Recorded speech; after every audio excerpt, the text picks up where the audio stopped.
Please take a seat. I'm gonna wait for you. Okay.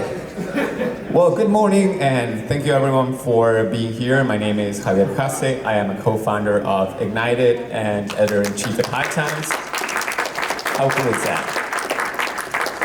I hope all of you indulge this morning because I'm about to take a bit of a strange, weird turn. I want to talk not about cannabis, but about music and geopolitics. I grew up loving NWA, but out of it came Dr. Dre and Ice Cube.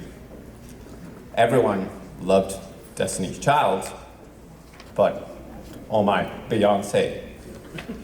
I would even argue that America is a spin-off of the UK. But with a different energy. That is kind of where we are today. We are very proud of what we built with Benzinga and Benzinga Cannabis over the years. Our editorial department, our events business. But Benzinga does many, many things. They do, finance, crypto, small cap, all kinds of avenues. And, we wanted to have one lane. Well, actually, two lanes, but I'll get to Elliot and Patrick in a little second. That is corny. I'm like, Elliot is looking at me. So what we did is we negotiated, acquired the assets, and this is our new face. We're Ignited, and we're happy to be here. We appreciate you being here, supporting us, and supporting our quest for independence, which I feel aligns amazingly with the spirit of the cannabis industry. We're independent, we're rebellious, we are hustlers, we're a little bit scrappy. That is what it's gonna be. So we really appreciate all of you trusting us with your time, trusting in us and being here to support us for our first event. And with that, I am very, very happy and proud to introduce our newly minted Chief Revenue Officer, Mr. Elliot Lane. Dude, you're C-suite, so sweet.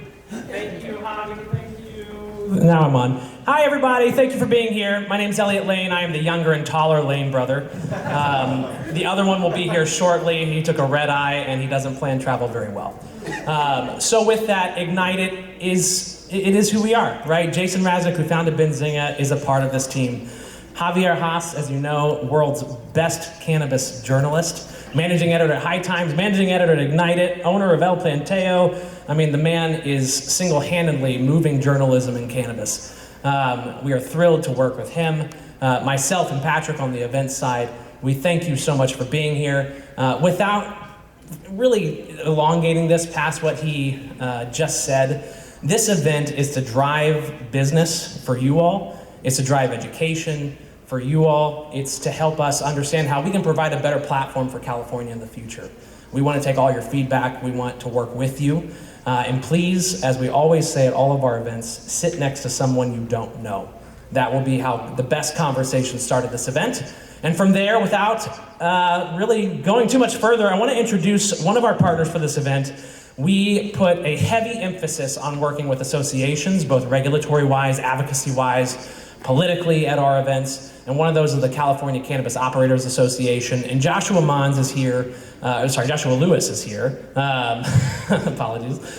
He is here to tell us a little bit about that, what they're doing, so I want to hand it over to him. Good morning, everyone. Thank you so much. My name is Josh Lewis, and I'm here with a real quick pitch on why we need you to get involved in policy efforts in Sacramento and beyond. So just hear me out. Every operator in this room knows that crippling taxes and massive overregulation are some of the biggest impediments we face to a functional market in California. The California Cannabis Operators Association was formed a little over a year ago to aggressively and systematically fight back against those dynamics and pave the way for a thriving, sustainable operational environment where all of our businesses can survive. We absolutely need your help in that fight. This year we focused heavily on three main priority areas. The first was stopping and eventually rescinding the heinous excise tax increase. The second was checking the power of the hemp industry that flagrantly skirts regulations. And the third was leading a coalition that seeks to create a more sustainable relationship between the DCC and its licensees. We celebrate recent victories in Assembly Bill 8 and Assembly Bill 564 that achieve some of these goals, but every one of us here knows that there is so much work left to do. So my pitch in just a few words is join us, join COCOA. You can visit cocoa.org/joincocoa or see me at our table in the other room, and I'm happy to get you guys signed up. But just know that together we can and will win the fight for a thriving, sustainable industry for years to come. So thank you. All right, Joshua Lewis, they do have a table in the other room. Please just stop by, have the conversation at the very least. That is what these events are for. Thank you again for being here. We lean on our partners for these events to succeed. And one of those partners that has been so supportive is leading our first panel of the day. Please welcome to the stage the incomparable Lori Parfit, founder of LKP Consulting.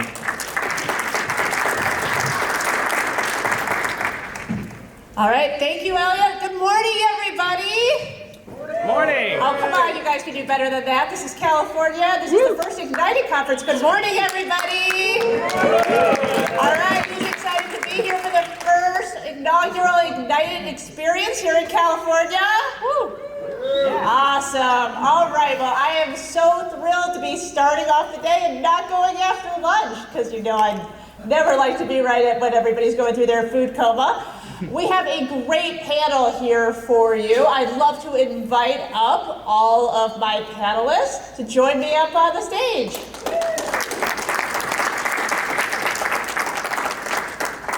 We will be talking about profit by the pallet. So we know in California it's all very difficult from a profitability perspective. We have been seeing price compression, and we're going to be talking about that today. So first and foremost, my name is Lori Parfit. I am your fractional CMO in the cannabis space. I have a company called LKP Impact Consulting. We're based in Chicago, Illinois, but we work nationwide. We work with brands, operators, technology, and ancillary services. And with that, I will turn it over to my panelists to introduce themselves. Kevin, why don't we start with you? Well, yeah, and then we'll get this on. My name is Kevin Hart. I'm the founder and CEO of GreenCheck. We work with banks and credit unions to help them serve the cannabis industry. We have 180 banks and credit unions and over 9,000 businesses, and we're processing sales deposits of $1.4 billion a month on average. That goes up steadily. My background before GreenCheck and why it matters for this panel is for 20 plus years, I worked in supply chain for global CPG. I have a mugshot for a picture over there, and I don't know how to work a microphone, but I can code. I work in global CPG for the largest brands in the world, and that really was part of the foundation of GreenCheck. The plant moves, that means money moves. I like to look at problems. This is called by the pallet. I like to look at supply chain problems, 7 digits to the right of the decimal. I would like to see the cannabis industry at least get 3 digits to the left for a starting point. So a lot of experience and thoughts on this topic. Thank you, Kevin. Azam, how about you? Cool. Hello? Yeah. My name is Azam. I'm co-founder and CEO of Distru. We're a cannabis ERP and a wholesale platform, essentially powering the operations of hundreds of operators throughout the United States. We started by, it's been a while now, but focusing on manufacturers and distributors. And that's kind of like where our core strength lies, and really then creating, a set of wholesale platform tools to power a marketplace where people can sell to retailers. And we're trying to essentially make sure that people are able to run operations smoothly, understand their margins, which we'll get into, be able to run a profitable business and drive sales. So I think our core thesis is that we want to make sure that people have good software to use and they have the support that they need to thrive in this challenging industry. Perfect. Thank you, Azam. Anna Ray? Hi, everybody. I'm Anna Ray Grabstein. I'm a longtime operator and founder in the industry, and I now run a strategic advisory firm called Wolfmeyer. I'd say that my superpower is kind of the coming together of corporate and commercial strategy and solving the biggest problems that cannabis businesses face. I also host a podcast called High Spirits, so happy to be here. Well, thank you to our wonderful panelists. We've got a lot of great insight here on stage. All right, well, we're going to cover 3 topics when it comes to profit by the pallet. This is one of my favorite topics. So when I joined the industry back in 2019, it was all revenue, revenue, revenue. Everybody was chasing revenue, and they were chasing it a lot of times at the expense of profit. But one of the things we always talk about is that revenue is not what you take to the bank, it's profit. And so it's really important to understand your metrics. It's important to understand what drives your profitability so you can continue to grow in this industry. And so leveraging your entire chain, finance, sales, operations, marketing, and being able to utilize your data platforms like Distru, like Headset, those platforms out there that can give you the information you need to run your business is really, really important. And in California, we've seen tons of price compression. And so we want to make sure that we can make this market profitable going forward. So my first question is really sort of data as a profit driver. So Anna Ray, what's the simplest way to align incentives, commissions, and bonuses so teams can optimize margin capture rather than the top line revenue? Yeah, simple it isn't, but important it is, I would say. So price compression has affected the whole industry in California, and we could talk about why that's happened and the structural issues that have created oversupply in the market. But there are a lot of operators that exist today that are profitable and are great operators. And I see some of you out there that I know personally. And if you're a profitable operator, you have a grasp on your data. You know what your costs are. And as we look at how to stave off further price compression and how to align incentives, I think the most important thing is that aligning incentives across an organization. And so making sure that it's not just the finance teams that are paying attention to the margins, but how do we empower sales teams to understand costs and think about how to ensure that every sale is profitable. And one of the things that I've been talking about with operators is creating contribution margin-based incentive programs. And I think understanding first what contribution margin is, when we were prepping for this panel, I had some questions about that. And people talk about gross margin and net margin, and that might be something that everyone feels really comfortable with. Contribution margin is something that sits in the middle. It's a managerial tool that might encompass more than just your basic COGS, which is a gross margin calculation, that you can equip a sales team with so that when sales is building a basket, be it a wholesale order, they are able to understand the profitability of that order. And then the company can take a step to actually think about how to use the profitability of that order to be the metric for incentivization of commission instead of gross sales. So the concept is that if you are a cultivator and you know that it costs you $550 to produce that pound of finished cannabis, and your salespeople know that the entire market is compressing and the prices keep going down and down and down, and you're going to pay them somewhere between like 1.5% and 3% on gross sales, no matter what the price is that they sell that pound for, that is a misaligned incentive because they could be selling it for the price that it costs to make it, which means your company is making $0.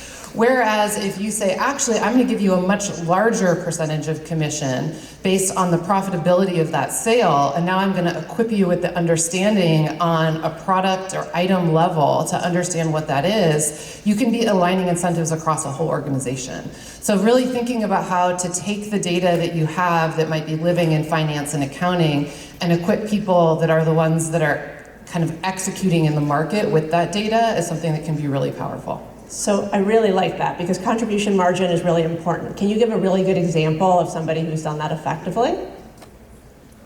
Without calling out names, I will say that I am currently working with a California company right now to shift from a top-line gross sale to a contribution margin-based program, and it's challenging because it isn't always easy to align the data that lives in accounting with the platforms that people use for sales. You know, in California, you might be using Cannabis or Distru or LeafLink or something to conduct wholesale, and maybe all your margin and accounting is in some other system, like Sage or QuickBooks or however it is that that's happening. And so to figure out ways to match the data so that at the end of the month, people can do it is challenging. And the other thing that people struggle with is that we know in cannabis, costs change because depending on the yield of your cultivation or your yield of extraction output, you might end up with a different cost. And so then the challenge becomes, well, Anna Ray, how do I tell my salespeople what the cost is? And so the decision that we came up with and the strategy that we're using is to not let perfect be the enemy of good. And what that means is say, okay, let's on a quarterly basis review all of the costs and inputs that came into your production over the last quarter, and then peg a contribution margin, a contribution cost for every item that we're then going to give to our sales team for the next quarter. And so that way they can use tools that you can create internally to build baskets and understand. So it's really all about education. It's making sure they really understand those metrics and that they're aligned to do the right thing from a profitability perspective for the business. Yeah. Azam, did you have a comment that you'd like to make? No. Well, actually, I was gonna just throw another question towards Anna Ray, which is like, are we seeing people? Because definitely, like, we having talked to different sales reps, and they are pulling these reports, but I think there's definitely more we can do as an industry to provide some of this information, at least for the smaller people who might not have the right personnel. But I guess, are you starting to see a shift, or do you see a future where it's more shifted towards contribution margin, or it's going to be like an interesting mix of like, hey, there's a percentage of it that's top line revenue, and then there's also part of it that's contribution margin, and kind of like you have for like software sales, you may have accelerators and things of that sort. Like, are you seeing like? I mean, this isn't the silver bullet, but profitable companies in California have a good eye on their costs and are trying to figure out ways to deal with everything that's happening in the market. And this is just a tool. There's a lot of different tools I think that people can be using, but this is this concept of taking profitability as a goal and figuring out how to filter it through all the different places in the company. Other ways that people are doing this is I'm seeing marketing become a lot more integrated into sales organizations and companies looking at commercial strategy or revenue strategy as more of an integrated goal, but understanding that marketing needs to drive revenue in different ways than they maybe have in the past. So.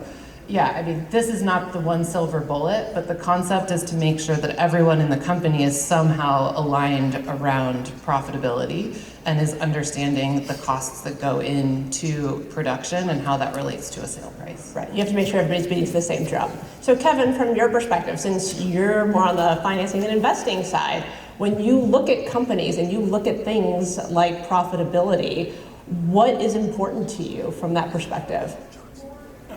We start with the baseline of just, do they understand their business model and what they're working at? I love the idea of incentive plans, et cetera, but when you put those in front of people and they don't feel like they have control over the input or the output of it, that starts to get interesting. So again, we look at, with all the data that we collect and we look at, and the goal is here to help the operators, the fact that they're 20% over inventory, the fact that they're financing the inventory because they got a 10% discount to pre-buy, but they're financing at 18%, et cetera. You just start looking at that. And then when you look at them individually, I think it's also important, and this varies wildly. You wouldn't believe how much on a state-by-state, license type by license type, the variability of peer-to-peer analysis is hypercritical. Whether anybody likes it or not, if you look at cannabis as a commodity and you apply commodity principles and pricing to it, because that's what we're talking about with these prices and the yield, you actually have to reverse the supply chain, okay? And this is something that the cannabis industry is catching up on. But when you look at the retail and what's going through the dispensary, what's that impact and roll back all the way to the cultivator and the grower? And then how that residual supply chain impact and the margins that are taken throughout that. And then what sort of opportunity is that creating across the board? So those are the things that we look at, because you can look at some of these operations with a 3-month window, a 6-month window, and actually tell whether or not they actually have a solid operating plan for the future. And then you just model price compression within it. I know that sounds like a gross simplification, it isn't, but it's that data that really matters, and it's very eye-opening for the operators. In data we trust, the rest is bullshit. Okay, so if you don't have that data and you don't understand those components of your business, we can help you make that much, much better, but you have to start with that baseline understanding. I love that. So it's really looking at profitability, it's really understanding your business and making sure you're making the right decisions, that you're not just forward buying because you get a good deal. And that brings me to my next topic, which is really simplifying that buying process. So it goes from kind of chaos to clarity. And people who are actually sitting on those buying desks, they're buying lots of products. There's thousands of SKUs out there. California itself has over 1,100 brands on any given day. And all of those brands are competing for that shelf space. And so those buyers are trying to navigate between all of those brands. They're trying to figure out what they need, how they need it. There's great tools out there. There's, Distru that has your ERP and your e-commerce platforms. You have LeafLink, you've got Apex, you've got Headset who can understand the data for you and can help you put together those orders. But it's really taking that data and creating actionable insights from it. So Azam, where does automation really add the most value from your perspective? Yeah, thank you. That's a good question. And I think just taking a step back though, before we get to automation, I think it comes down to what is the data that you're working with. So I think so far in the conversation, we were touching upon once you have the data, what should you be focused on to actually succeed in this market where you are dealing with price compressions. But to get to I guess the automation piece, which everyone is concerned with, and obviously there's a lot of tools out there now, and now we have people creating AI agentic workflows and things of that sort. But even taking a step back from that, to get to that point, I think it's about the concept of garbage in, garbage out, right? So, when we first, I guess if you go back to 2016, 2017, you had a lot of, at least in California, you had a bunch of operators that were there, and then slowly new operators were also coming online. Obviously we serve many different markets, but our core focus was in California. But a lot of people had these old school seed to sale softwares with clunky interfaces, and I think the same problem existed where you have some people that are sitting there working on that tool, and the salespeople are just doing their own thing. And so we were just trying to see how do we sort of bundle certain basic functionality together so we can start capturing some kind of data and have it in one unified platform. So having your inventory and your sales, I think was one huge thing, right? And so yeah, the first phase we would describe it as making sure the right data is being entered. Now initially you would have you would enter in your inventory and all your raw material and roughly, oh, sorry, I thought I had put silence. Inventory and, people would have their SKUs in there and all the raw material that they would purchase from suppliers, right? So these were distributor types, and so they were okay, we're purchasing this strain of flower from this cultivator. And they would put in a base level cost. But over the years, and we had to spend a lot of time focusing on this, which was actually building out a good COGS functionality. And that was really the differentiator once we saw manufacturers, also a lot of more manufacturers start to rise. And as we went into broader markets beyond California, manufacturing was the most common license type that we would run into, besides retailers and cultivators, of course. And for them, the COGS became the differentiator of why we started winning deals. And we spent a lot of times in that. And really, the point of that is you have all these packages, and again, our software integrates with Metric, right, and BioTrack, and so you have packages that you're buying, and you also have raw materials that you're buying, but then there's all these things that are happening as you're doing your production runs. Sometimes there's adjustments happening because people lost product, right? There's manufacturing waste and stuff that's happening. So our core focus is how can you actually help people get the right data? So now we have some COGS reports, and now we made it available through the API. So now people can do things with it. So that's just the first part of the automation side, is making sure you actually have accurate data in there. So it's really having the right data, and it's making sure that you understand what you have, how much it's costing you, what profitability looks like, and how much do you actually need. Correct, yeah. People just didn't know, they're making money, they're losing money, people are just out there doing things. Obviously, people were Yeah, there were a lot of people were shifting from legacy to like legal market as well, and so I think people had just had to get more sophisticated with this insights, and now they could actually, people wouldn't put their information in software, and then they were reluctant, but over time they started putting this information in, and so once you have that information in, now you can start doing things with it. But I guess we could comment if you guys want to comment on this part before we talk about automation and things like that. Yeah, I think like what you're talking about is getting your house in order inside first, and then once you have your internal house in order with the data that runs the business, I think starting to look at also all the external data that helps you make decisions about growth and innovation and pricing in the market that's relative to competition. And whether you're a retailer or a brand or a distributor or somewhere in the middle, it's like if you do what Azam just said, hopefully you know how much it now costs you to build that vape or to make that 8th jar of weed. And now it's like, well, how much can I sell it for in the market? And we talked about incentivizing salespeople, but it also matters like what are your competitors selling their products for, and what is the average unit price for all the different tiers? Like everyone loves to commercialize premium products, but maybe only 2% of the market is actually buying premium products. So does it really make sense? If what you're interested in is velocity and scale, maybe you need to be priced more in the middle. And what does that mean? What does that pricing look like? And then once you feel like maybe you have fully captured the category that you're in and your company's at a place where you want to look at transformative growth opportunities and maybe you want to roll out some new product category, you have to be thinking about, well, how can I do that in a profitable way? And so what are the opportunities that I have based on using the internal data and based on the white space or the green space that I see in the external data?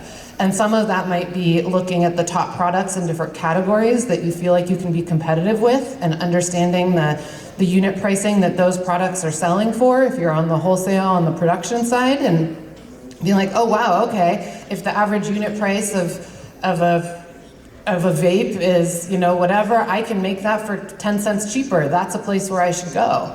Or, oh wow, my data tells me that actually it's gonna cost me 25 cents more per unit than the average unit price in the market. Maybe that isn't a place that I should spend my time growing. And so it's incredibly useful to be looking at the retail data, even if you are a wholesaler, because it helps you to understand what's realistic, even if it's the sell price to the consumer, because you can figure out what your competitors are selling their wholesale product for by saying, at a minimum, you figure the retailers are targeting a 50% margin themselves. And so if the average retail price of a product is being sold for $40, then it's probably somewhere around 20 bucks it's being sold wholesale.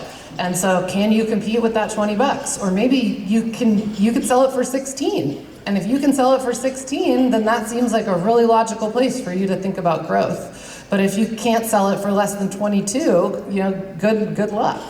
So it's really knowing who you are, knowing your business, knowing what's going on in your marketplace, and making sure that you stay on top of that and kind of pick your lane. So from an investor perspective, Kevin, what are you guys looking at in terms of the data, and what should these businesses be focusing on to make sure that they can stay viable going forward? Well, we're the software platform that connects the cannabis industry to the financial institutions. We facilitate the loans, but I want to give everybody a quick data point. It'll take 60 seconds. Pay attention. This one's gonna hurt. Okay, so. Everybody knows what a Whole Foods grocery store looks like. You can walk in the door, there's 55,000, give or take, unique SKUs in every Whole Foods store. About 20% market variability based upon local organic growth. So, but 55,000 things that you could buy and walk out the door, okay? Cannabis dispensary, and that's where the end game is here in the retail environment. A dispensary is what, 1/5 the size on average? Even if you go to like a Planet 13 or a mega store, they're not that big. Over the last 12 months, with the dispensaries that we have connected through GreenCheck, we have uncovered 4.2 million unique SKUs, okay? Data is one thing. Normalization of the data is something else. Try to wrap your head around buying 4.2 million unique products and how you marginalize that and how you make that work. And so the importance of the